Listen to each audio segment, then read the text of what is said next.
नमस्कार दोस्तों, welcome to high classes. दोस्तों आज हम देखेंगे क्लास 11 केमिस्ट्री के चैप्टर 2 स्ट्रक्चर ऑफ एटम के बेसिक एमसीक्यू क्वेश्चन। इसके बाद आपका पार्ट 2 वीडियो भी आएगा जो कि काफ़ी ज़्यादा इंपॉर्टेंट होने वाला है। ठीक है, चलिए हम लोग स्टार्ट करते हैं, इसके बेसिक क्वेश्चन को कवर करते हैं आज। ठीक है, चलिए पहला क्वेश्चन देखते हैं हम लोग। Who has given the charge to mass ratio of electron. ठीक है, तो इसका आंसर क्या होगा? जे थॉम्सन होगा। ठीक है, आंसर क्या होगा? J Thomson. ठीक है ना, चार्ज टू मास रेशियो कौन दिया था? जे थॉम्सन दिया था। ठीक है ना।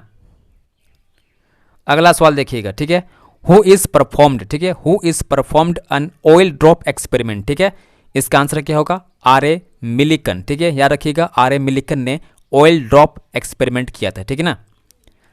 नेक्स्ट क्वेश्चन देखिएगा, चार्ज ऑफ इलेक्ट्रॉन कितना होता है? ठीक है, तो इसका होता है वैल्यू कितना? -1.6 इंटू 10⁻⁻19 कूलम होता है। ठीक है, याद रखिएगा नेगेटिव चार्ज होगा। ठीक है, इलेक्ट्रॉन कैसा होता है? नेगेटिव चार्ज होता है। ठीक है ना। अगला सवाल देखिएगा, मास ऑफ इलेक्ट्रॉन इज कितना होता है? याद रखिएगा 9.1 इंटू 10⁻31 kg होता है। ठीक है, ये सभी क्वेश्चन बिल्कुल बेसिक है और आपको इसको नेगलेक्ट नहीं करना। ठीक है, ये सभी आपके एग्जाम में पूछा जाता है। ठीक है ना। नेक्स्ट क्वेश्चन देखिएगा, कैनाल रेज आर। ठीक है, कैनाल रेज कैसे होते हैं? पॉजिटिवली चार्ज पार्टिकल होता है। ठीक है, इसका आंसर क्या होगा? Positively charge particle. ठीक है, नेक्स्ट क्वेश्चन देखिएगा, हु डिस्कवर्ड प्रोटॉन। ठीक है, प्रोटॉन का डिस्कवर कौन किया था? जेम्स चैडविक ने किया था। इसका आंसर क्या होगा? James Chadwick. ठीक है। नेक्स्ट क्वेश्चन देखिएगा, who is given the plum pudding model of atom. ठीक है, इसका आंसर क्या होगा? जे थॉम्सन दिया था। कौन दिया था? जे थॉम्सन ने, है ना। अगला सवाल देखिएगा, हु डिस्कवर्ड एक्सरे। ठीक है, एक्सरे कौन डिस्कवर किया? ठीक है, एक्सरे को कौन डिस्कवर किया है? तो इसका आंसर क्या होगा? रोएंजन। याद रखिएगा रोएंजन। ठीक है, काफ़ी ज़्यादा मोस्ट इंपॉर्टेंट क्वेश्चन है। नेक्स्ट क्वेश्चन देखिएगा, who discovered the phenomena of radio activity. ठीक है, इसका आंसर क्या होगा? हेनरी बैकरल होगा। ठीक है, हेनरी बैकरल। वहीं आपसे क्वेश्चन पूछ सकता है कि रेडियो एक्टिविटी टर्म कौन दिया है? तो इसका आंसर क्या होगा? मैरी क्यूरी होगा। ठीक है ना। अब अगला सवाल देखिएगा, काफ़ी मोस्ट इंपॉर्टेंट क्वेश्चन है। आइंस्टीन फोटोइलेक्ट्रिक इफेक्ट का जो इक्वेशन है वो कैसा होता है? H mu is equal to h mu naught plus half mv² होता है। ठीक है, जहाँ पर आपसे पूछेगा कि वर्क फंक्शन क्या है। ठीक है, तो वर्क फंक्शन होता है एच म्यू नोट। ठीक है, एच म्यू नोट क्या आपका होता है? वर्क फंक्शन होता है। ठीक है, तो इसका जो वैल्यू होगा वर्क फंक्शन का W0 is equal to h mu naught होता है। ठीक है, और यहाँ पर जो h है उसका जो वैल्यू होता है 6.626 इंटू 10⁻⁻34 जूल सेकेंड होता है। ठीक है, याद रखिएगा। नेक्स्ट क्वेश्चन देखिएगा, विच सीरीज ऑफ लाइन्स। ठीक है, are the only lines in the hydrogen spectrum which appear in the visible region of the electromagnetic spectrum. ठीक है, तो इसका आंसर क्या होगा?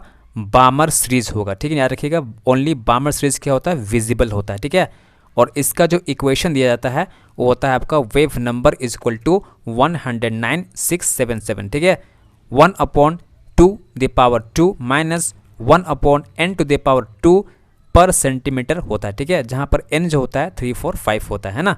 याद रखिएगा n1 जो का जो वैल्यू आता है 1, 2, 3, 4, 5। ठीक है, इसमें से जो 1 होता है वो आपका लेमन सीरीज होता है जो कि आपका अल्ट्रा वायलेट होता है। ठीक है, और जो 2 आता है ना वो आपका बामर सीरीज होता है जो कि विजिबल होता है ना, और 3 जो होता है वो पैस्टन सीरीज होता है जो कि आपका इंफ्रारेड होता है। ठीक है, और आपका जो 4 आता है वो आपका ब्रैकेट सीरीज होता है, वो भी आपका होता है इंफ्रारेड। ठीक है ना, और जो 5 आता है उसको बोलते हैं फुन सीरीज, ये भी आपका होता है इंफ्रारेड। ठीक है, याद रखिएगा।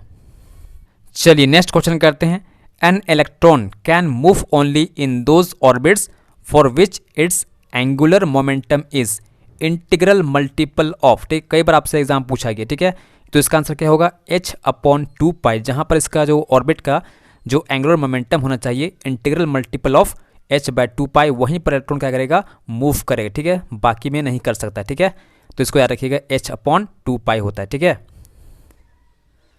नेक्स्ट क्वेश्चन देखिएगा, मोस्ट इंपोर्टेंट क्वेश्चन है, de Broglie wave equation is given. Lambda is equal to होता है h/m/v होता है, और m इंटू जो v होता है वो आपका क्या होता है? मोमेंटम होता है, तो हम इसको लिख सकते हैं h/p कर सकते हैं। ठीक है। नेक्स्ट क्वेश्चन देखिएगा जो कि काफ़ी मोस्ट इंपॉर्टेंट है, हाइजेनबर्ग अनसर्टेनिटी प्रिंसिपल, ठीक है, जो इक्वेशन दिया जाता है वो कैसे होता है, ठीक है। तो याद रखिएगा delta x into delta p x, ठीक है, greater than equal to h upon 4 pi होता है, ठीक है। यहाँ पर जो डेल्टा एक्स क्या शो कर रहा है, अनसर्टेनिटी इन पोजिशन, ठीक है, और यहाँ पर जो डेल्टा पी शो कर रहा है वो कर रहा है आपका अनसर्टेनिटी इन मोमेंटम, यानी किसी भी चार्ज पार्टिकल यानी कि इलेक्ट्रॉन, ठीक है, उसका पोजीशन, ठीक है, और मोमेंटम एक साथ हम लोग ज्ञात नहीं कर सकते, ठीक है, कैलकुलेट नहीं कर सकते हैं, इसमें कुछ ना कुछ एरर आ जाता है, ठीक है ना। तो फ्रेंड ये था आज का बहुत ही ज़्यादा बेसिक क्वेश्चन जो आपके एग्जाम में पूछा जाता है। इसके अलावा मैं आपको पार्ट 2 और पार्ट 3 वीडियो भी लाऊंगा जिसमें आपको मोस्ट इंपॉर्टेंट क्वेश्चन दिया जाएगा, ठीक है। तो आप अभी से चैनल को सब्सक्राइब करके बेल नोटिफिकेशन को ऑन रखिएगा जिससे कि मेरे वीडियो का नोटिफिकेशन आपको मिलता रहे, ठीक है। चलिए मिलते हैं नेक्स्ट वीडियो में, धन्यवाद, जय।